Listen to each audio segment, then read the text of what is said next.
Hadis Tsamin, hadis yang ke-8. An Ibnu Umar radhiyallahu anhu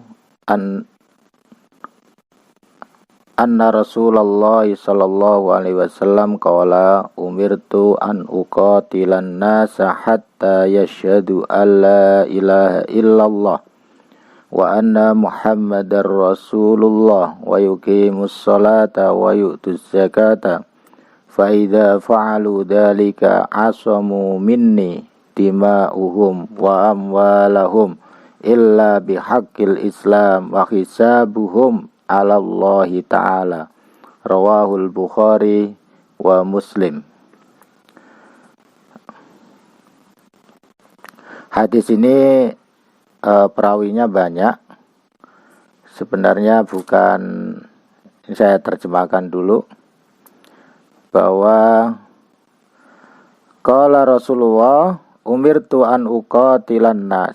Ini hadis diriwayatkan dari Sayyidina Umar, bahwasanya beliau diperintahkan oleh Rasulullah an uqatilan nasa, untuk memerangi manusia hatta yashhadu alla ilaha illallah, sampai mengucapkan kalimat syahadat la ilaha illallah, wa anna Muhammadar Rasulullah, dan sesungguhnya Nabi Muhammad adalah utusan Allah, wa yuqimus sholata, dan mendirikan salat, wa yu'tuz zakata, dan mengeluarkan zakat. Faida fa'alu dzalika, maka ketika mereka sudah melakukan itu, asamu minni, Sayyidina Umar disuruh melindunginya, dima'ahum wa amwalahum, darahnya ataupun hartanya, illa bihaqqil Islam,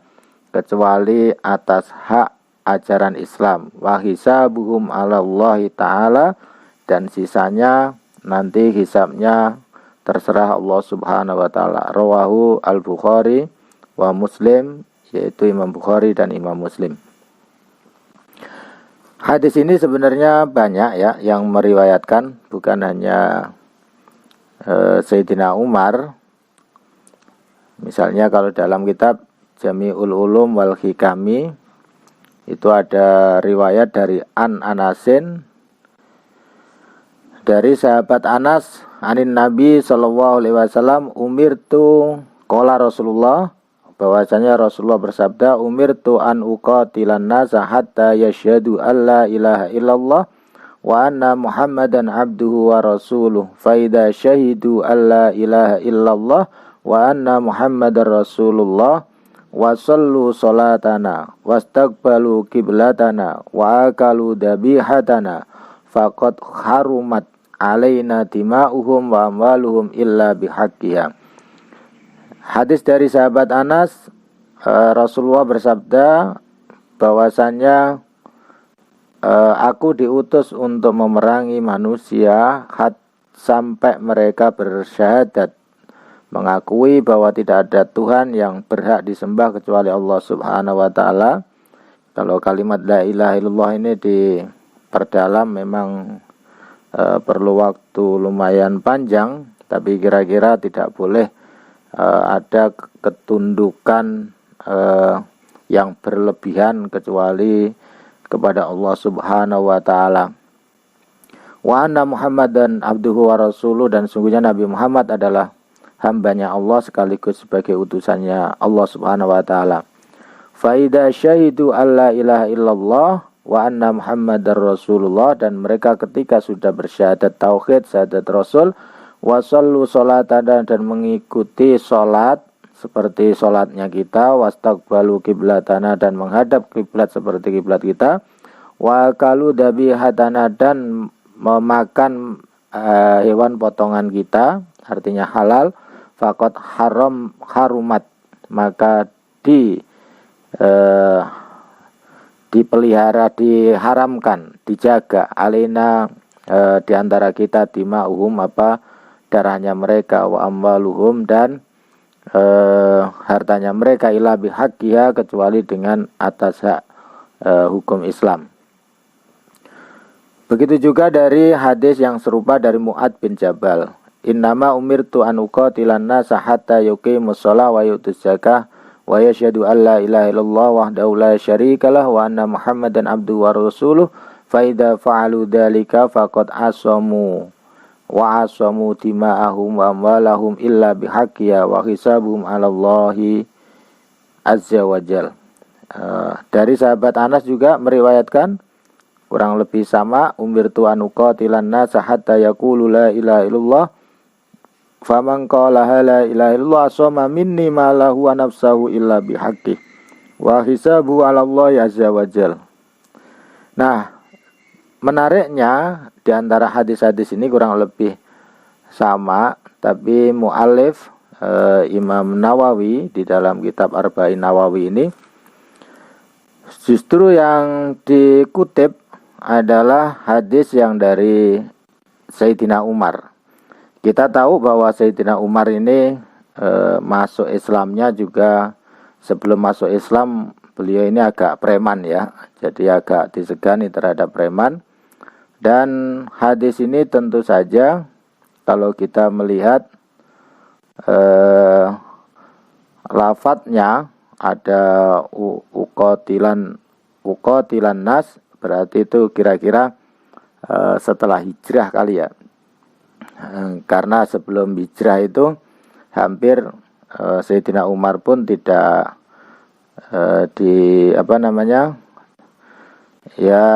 peperangan belum banyak dan ketika setelah hijrah itulah ada beberapa kali peperangan. Nah, menariknya Imam Nawawi memilihkan hadis yang diriwayatkan dari Sayyidina Umar, dan kita tahu bahwa Sayyidina Umar ini sebenarnya selain beliau itu anggaplah katakanlah misalnya mantan preman, tapi sebenarnya beliau punya kelembutan yang luar biasa. Jadi tidak semuanya orang galak itu selalu galak, tapi punya sisi lain dengan kelembutan hatinya. Nah, Sayyidina Umar memang orangnya terkenal tegas, mungkin juga dianggap oleh sebagian orang dianggap garang, tapi sebenarnya hatinya sangat lembut. Dan Imam Nawawi di dalam Arba'in Nawawi memilih, meskipun hadis yang diriwayatkan banyak, memilih dengan hadisnya Sayyidina Umar. Nah, kita tahu ada cerita yang sangat menarik di dalam Sayyidina Umar ini tentang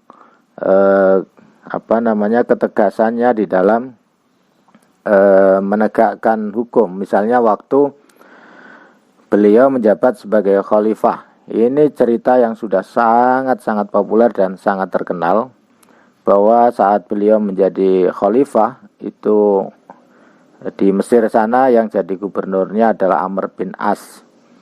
Nah, di depan istananya Amr bin As ini ada tentu istana mewah ya, Sayyidina Amr bin As ini. Tapi di seberang istananya itu ada sebuah gubuk yang reot, memperlihatkan suatu ketimpangan sosial ya.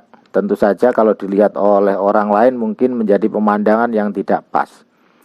Nah, melihat gubuk yang reot tersebut, Amr bin As itu lantas mencari tahu siapa pemilik tempat tersebut. Kemudian setelah mendapatkan informasi, ternyata dia tahu pemiliknya adalah orang Yahudi, dan dia berniat untuk menggusur gubuk tersebut untuk dijadikan sebuah masjid yang megah yang sebanding dengan istananya. Lalu lelaki tua itu, orang Yahudi ini ternyata udah sepuh, udah tua, itu dipanggil ke istana untuk menghadap Amr bin As.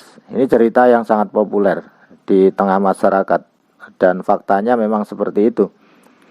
Wahai engkau, berapa harga jual tanah dan gubukmu itu? Amr bin As bertanya. Kemudian dia cerita Amr bin As bahwa beliau ingin membangun sebuah masjid. Nah, lalu orang Yahudi itu dengan tegas mengatakan, saya tidak akan menjual. Jadi berapapun Anda tawarkan harga, saya tidak akan menjual. Nah, Kalau begitu aku akan lipat gandakan lagi harganya, entah itu 5 kali lipat, entah itu 10 kali lipat. Amr bin As agak mendesak terhadap orang Yahudi yang sudah tua itu. Lalu orang Yahudi itu menjawab, tidak, berapapun harganya tidak akan saya jual. Nah, kemudian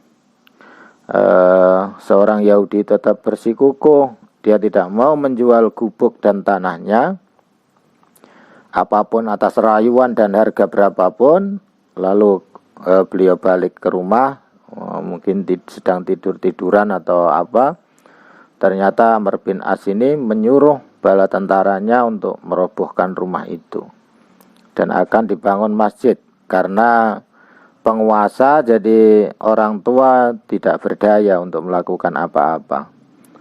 Nah, perbuatan semacam ini kemudian diadukan oleh orang Yahudi tua ini kepada Khalifah Umar bin Khattab atas perilaku yang dilakukan oleh Amr bin As. Setelah sampai ke Madinah, jadi cukup jauh ya dari Mesir, perjalanan sekarang sampai Madinah, ya Allah, itu cukup jauh sekali. Sekarang bisa dibayangkan yang hafal petanya saja itu. Nah, perjalanan yang jauh itu ditempuh, sesampai di depannya Sayyidina Umar, orang Yahudi yang sudah tua ini ketakutan karena melihat wibawanya Sayyidina Umar. Tapi dengan sisa-sisa keberaniannya, yang mencoba menceritakan betapa berat perjuangannya untuk membangun gubuk tersebut. Dan di tengah-tengah jamuan, jadi Khalifah Umar ternyata menganggap ini tamu penting, jauh orang tua, tidak memandang agamanya apa, sangat toleran sekali, dan dijamu dengan baik. Namun sehingga orang tua ini tidak menyangka bahwa jamuan atau sambutannya Sayyidina Umar yang begitu baik, dan merasa agak nyaman sehingga bisa bercerita. Tadinya gugup orang tua ini. Nah, lalu dengan suasana yang agak santai ini, orang tua ini bisa bercerita bla bla bla dari A sampai Z tentang rumahnya yang digusur oleh Amr bin As. Dan Sayyidina Umar mendengarkan langsung dengan baik. Lalu Sayyidina Umar merasa marah sekali terhadap Amr bin As. Jadi menganggap perbuatan Amr bin As ini sudah keterlaluan. Nah, tapi lalu dia memerintahkan orang tua ini, saya minta tolong ambilkan tulang yang ada di dekat sampah. Jadi tidak terlalu jauh, jangan dibayangkan jauh. Tulang yang sudah agak busuk, yang agak sudah jelek, tolong ambilkan, bawa kemari. Nah, setelah tulang diberikan kepada Sayyidina Umar, lantas ditulislah huruf alif dan dikasih palangan di tengah-tengahnya itu. Lalu orang tua ini, orang Yahudi ini heran. Dan dia juga bertanya-tanya, wahai Tuan, saya datang kemari untuk menuntut keadilan. Namun bukan keadilan yang aku dapatkan, melainkan sepotong tulang yang tak berharga. Bukankah ini suatu penghinaan kepada saya, katanya. Sempat ngobrol begitu. Kemudian Khalifah Umar pun meyakinkan, gak usah khawatir, udah tenang saja, serahkan persoalan ini kepada saya, dan saya minta tolong tulang ini kasihkan kepada Amr bin As. Nah, kemudian pulanglah, setelah selesai pulanglah ke Mesir, dan tulang itu diberikan kepada Amr bin As. Betapa terkejutnya Amr bin As saat melihat tulang itu. Nah, seketika Amr bin As meminta merobohkan masjid yang sudah sebagian dibangun itu. Jadi rumah yang sudah ditinggali lama oleh orang Yahudi lalu dirobohkan, dibangun masjid. Ditinggal perjalanan, namanya orang tua dari Mesir sampai Madinah juga cukup jauh. pulang masjid sudah sebagian sudah dibangun. Lalu setelah Amr bin As menerima tulang yang digores oleh Sayyidina Umar yang diserahkan oleh orang Yahudi tua ini, orang Yahudi yang sudah sepuh, beliau gemetaran. Nah, lalu saking gemetarnya dan menyuruh bala tentaranya untuk segera merobohkan masjid yang sudah dibangun itu. Lalu orang Yahudi ini penasaran, kemudian mencegah. Sebentar Tuan, sebentar. Ya Amr bin As, mengapa engkau ingin merobohkan masjid itu gara-gara sepotong tulang? Jadi dia bertanya. Kemudian Amr bin As menjawab, wahai engkau, tulang ini berisi ancaman dari Khalifah Umar agar aku selalu ingat. Siapapun engkau, siapapun Anda, betapapun tingginya pangkat, derajat, dan kekuasaan, gak peduli gubernur, suatu saat nanti kamu akan berubah menjadi tulang yang busuk. Karena itu bertindak adillah, ini garisnya lurus. Seperti alif yang lurus. Adil di atas dan adil di bawah. Jadi alif lurus, dari atas sampai bawah sama. Jadi keadilan bukan miliknya orang kaya, bukan miliknya pejabat, tapi miliknya semuanya. Sebab jika engkau tidak bertindak lurus, akan kupalang tanganmu, kutebas batang lehermu. Kira-kira maknanya begitu. Nah, mendengar penjelasan Amr bin As ini, seorang Yahudi yang sudah sepuh pun kemudian termenung mengagumi betapa bijaksana dan keadilannya Khalifah Umar, dan betapa menurutnya gubernurnya untuk melaksanakan keadilan itu. Jadi hadis yang meskipun disampaikan oleh Sayyidina Umar ini tentu dibarengi dengan riwayat yang sangat jelas, banyak sekali tentang Sayyidina Umar bagaimana terhadap orang lain. Karena meskipun hadis ini bukan tidak benar, tapi ada konteksnya bahwa Sayyidina Umar ini orangnya jujur, tegas, dan berani. Dan jika menggunakan hadis ini, tentu orang yang membacakan hadis punya pertimbangan atas perilaku Umar yang sangat punya kewibawaan dan punya rasa belas kasihan kepada mustad'afin, orang yang lemah. Karena bagaimanapun di dalam hadis yang lain Rasulullah juga bersabda, ar-rahimuna yarhamuhumur rahman, irhamu man fil ardi yarhamukum man fis sama. Ar-rahimu sujnatun minar rahman, faman wasolaha wasolahullah, waman qata'aha qata'ahullah. Jadi orang-orang yang memiliki sifat kasih sayang akan disayang oleh Allah yang Maha Penyayang. Sayangilah semua yang ada di bumi, maka niscaya yang ada di langit akan menyayangi kalian. Tentu kalau para malaikat mendoakan kita, dan kalau Allah kita berdoa kepadanya akan dikabulkan. Nah, kasih sayang itu bagian dari rahmat Allah. Barang siapa menyayangi, maka Allah akan menyayangi pula.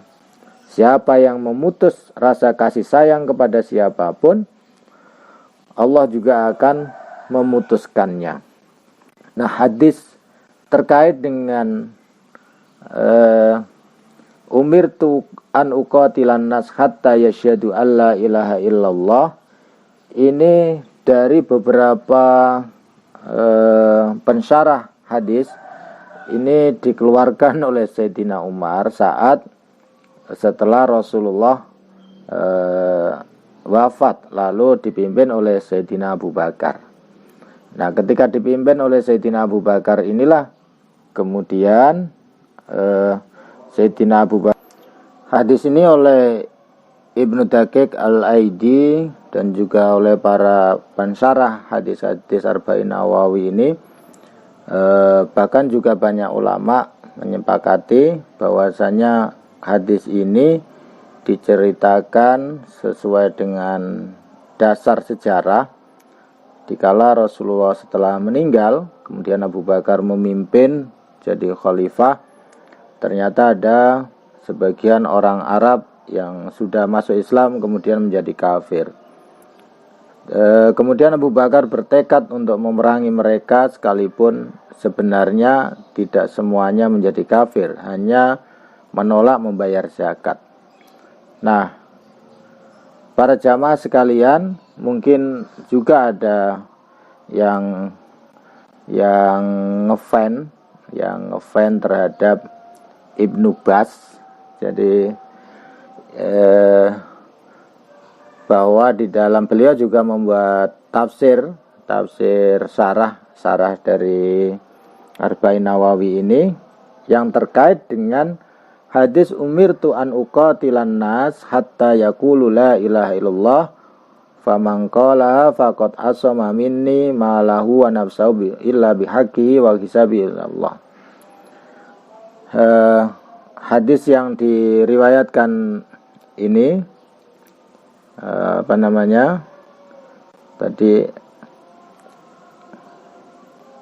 wa yuqimus sholata wa yutuz zakata. Jadi Ibnu Bas juga mengatakan hadis ini oleh para ulama, dan menurut beliau juga mengatakan ta'allaq bis zakah wa baqiyat syara'il Islam. Jadi sebenarnya ini terkait dengan zakat yang merupakan bagian dari syariat Islam. Jadi saat itu umat Islam enggan membayar zakat. Kemudian Sayyidina Abu Bakar memerintahkan untuk memerangi mereka. Nah, Sayyidina Umar kemudian mempertanyakan, kaifa tuqatilun nasa wa qad qala Rasulullah sallallahu alaihi wasallam, bagaimana kita ini akan memerangi mereka sementara Rasulullah telah bersabda umirtu an uqatilan nasa hatta yaqulu la ilaha illallah faman qalaha faqad asama minni ma lahu wa nafsahu illa bihaqqi. Bagaimana wahai Abu Bakar kita akan memerangi mereka sementara mereka sudah mengucapkan kalimat la ilaha illallah, mereka sudah beriman kepada Allah. Nah, faqala Abu Bakar wallahi lauqatilanna man faraqa bainas shalah was zakah.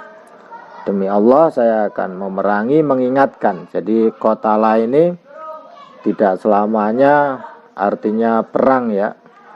Jadi tidak selamanya artinya perang, tapi qatala ini mempunyai beberapa makna. Di antaranya adalah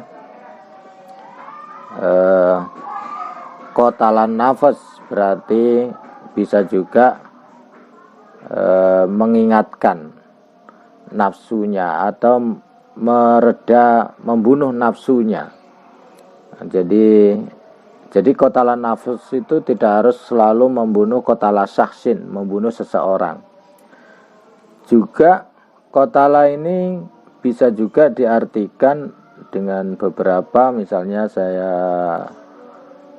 contohnya itu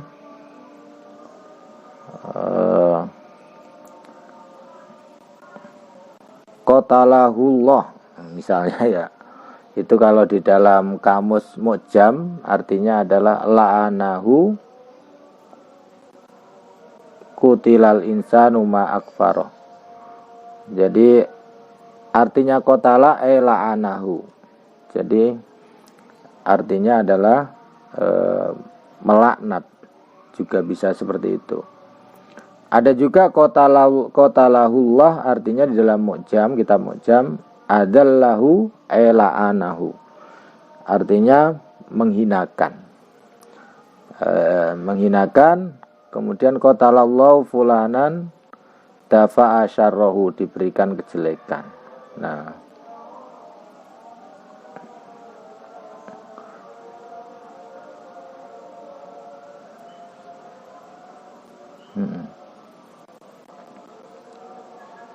jadi qatala tidak selalu artinya membunuh ya, tapi mengingatkan dengan tegas.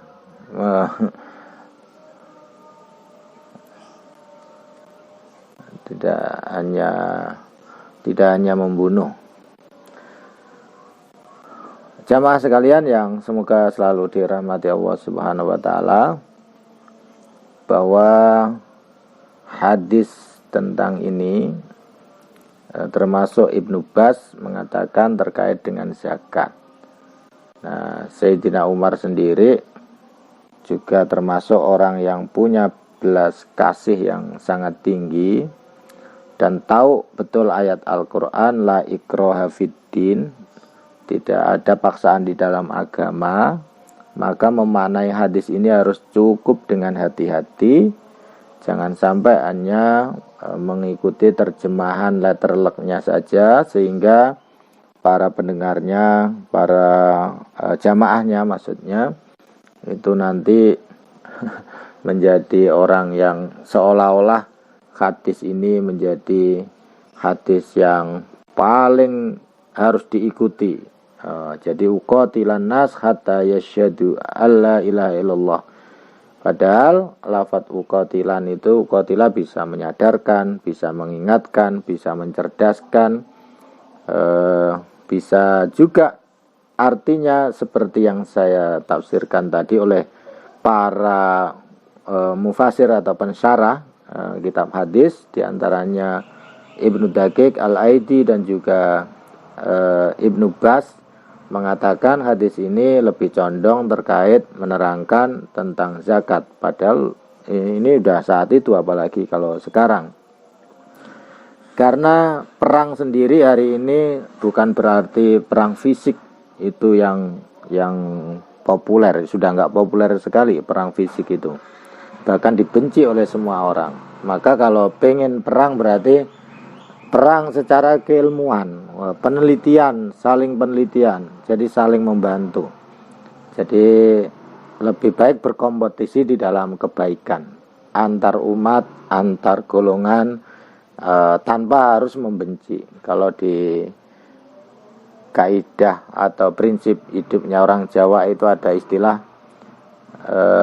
ngluruk tanpa bolo, menang tanpa ngasorake.